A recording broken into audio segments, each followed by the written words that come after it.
मेरे पीछे दोहराइएगा। हे कुंती पुत्र, शरीर त्यागते समय मनुष्य जिस जिस भाव का स्मरण करता है वह उस भाव को निश्चित रूप से प्राप्त होता है। क्या अर्थ है इस श्लोक का? बहुत महत्वपूर्ण श्लोक है ये, भगवान ने जो बोला है। इससे पहले वाला और ये वाला बहुत ही महत्वपूर्ण श्लोक है। मरते समय जो आदमी मन में जिस जिस भाव को प्रकट करता है या जो इच्छाएं रखता है वो उस चीज को प्राप्त करता है। मरने के बाद भगवान उसकी इच्छा पूरी करते हैं। भगवान उसकी इच्छा पूरी करते हैं। तो फिर क्या करना चाहिए? भगवान का नाम लेना चाहिए। उस समय भाव आता ही नहीं है, हरि नाम नहीं आएगा जब तक हम प्रैक्टिस नहीं करेंगे शुरू से। हाँ। जब तक हम बचपन से जब पढ़ाई करते हैं तभी हम एक एग्जाम देते हैं आईएएस का। हाँ।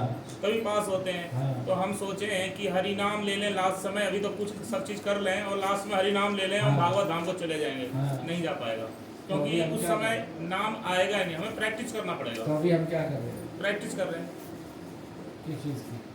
हरि नाम का, भगवान का। हम तो प्रैक्टिस कर रहे हैं धंधा चलाने की, बिजनेस चलाने की, नौकरी करने की। अभी हम तो प्रैक्टिस कहाँ कर रहे हैं? कितने लोग कर रहे हैं? वो चिंता है, भगवान की तो चिंता है ही नहीं किसी, अपनी चिंता है। प्रश्न उठता है गुरु जी, फिर बता दो कितने लोग कर रहे हैं, बता दो।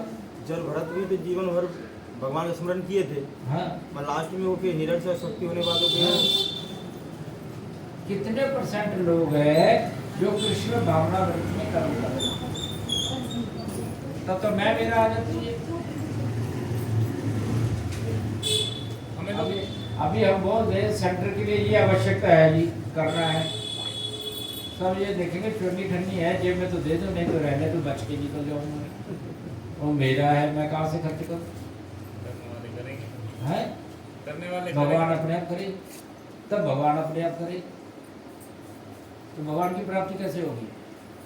हमें समर्पण होना पड़ेगा भगवान के प्रति। जब तक हम लोग समर्पित नहीं होंगे भगवान के लिए, गुरु के लिए, पहले तो गुरु से शुरुआत होती है, भगवान को तो समर्पण बाद में आता है।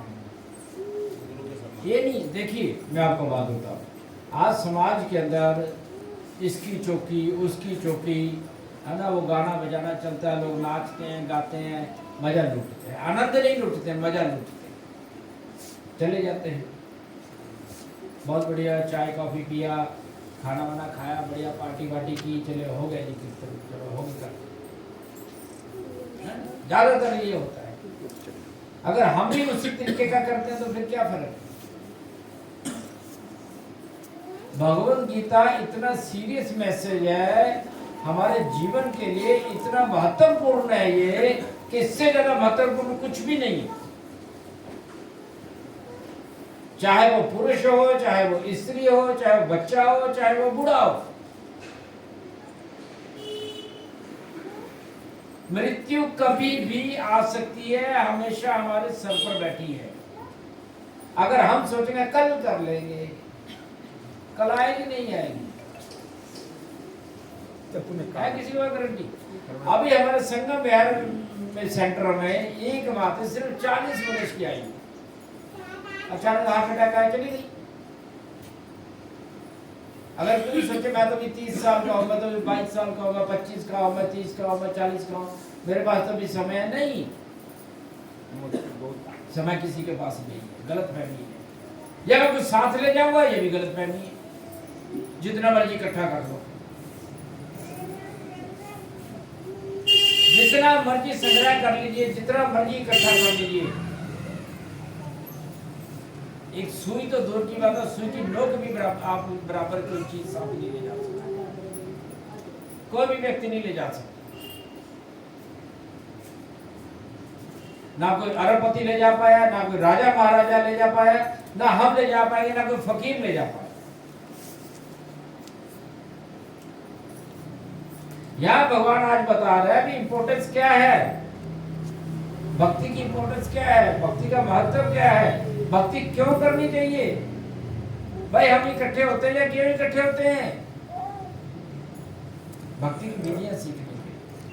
अगर फिर वही आसक्ति बनी हुई है, यहाँ बैठे थोड़ी देर के लिए, आधा पौना घंटा बैठे हैं, और दिमाग में कुछ गया, कुछ नहीं गया, कुछ ऊपर से उड़ गया, बस ठीक है, आ गए, फिर इकट्ठा हो गए, हफ्ते बाद फिर इकट्ठा हो गए, है ना।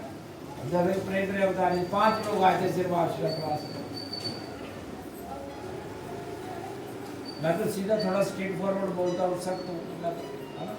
अब तो मुझे कोई लालच तो है नहीं आपसे। मैं साधु संत वही है जो सच्ची बात कहे, हित की बात कहे। अगर मुझे लालच है तो बताइए।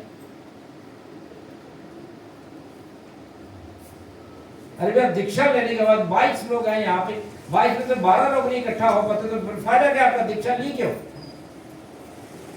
क्या महत्व है दीक्षा का? क्या पता था? वही परिवार में उलझे रहे तो उलझे रहो ना भाई, फिर दीक्षा नहीं लेना चाहिए था।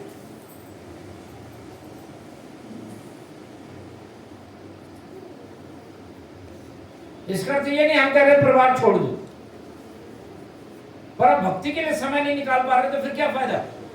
फिर भगवान समय नहीं देंगे आपको, अंत काल आएगा पता भी नहीं चलेगा कब आ गया। फिर सोचे कि समय मिल जाए हमें करने के लिए, उस समय ये नहीं होगा कि नहीं आज तो मुझे मार्केट जाना है, आज मुझे ये करना है, आज मुझे वो करना, अब तो संडे है, मेरी दुकान खुली है, मेरे ग्राहक आएगा, ये आएगा, वो आएगा, मुझे ऑफिस जाना है, मेरी नौकरी है, कुछ नहीं, खेल खत्म बस। जमदूत बोले चलिए बेटा टाइम हो गया, अभी दिया था तुझे टाइम भगवान ने, अब टाइम होगा, अब चलो जाना पड़ेगा सबको।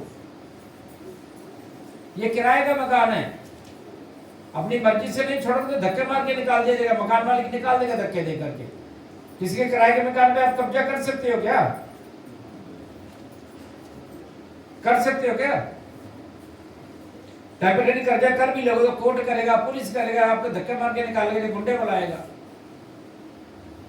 निकालेगा नहीं निकालेगा? अगर हम स्वतः से तैयारी नहीं करेंगे भगवत धाम जाने की तो हमें जबरदस्ती नरक भेज दिया जाएगा, यहां से मार के भगाया जाएगा, जब दूध पीटते हुए ले जाएंगे। आपको तो किसने देखा है ये? अगर देखा नहीं है तो वर्णन कैसे शास्त्रों में? कितनी आसक्ति पाल लीजिए परिवार के साथ, कोई साथ नहीं जाएगा। कितने पाप कर लीजिए, पाप की कमाई है ये घर में, कोई साथ नहीं देगा। मृगराड़ी की कथा तो सुनी है ना, या नहीं सुनी है जी? क्या है? पाप कर्म में लिप्त था। क्या करते थे? अरे बुरे पंछियों को मारते, जानवर को मारते थे, अधमरा करते थे उनको, तलपा करके मारते थे, फिर उनको बेच दिए।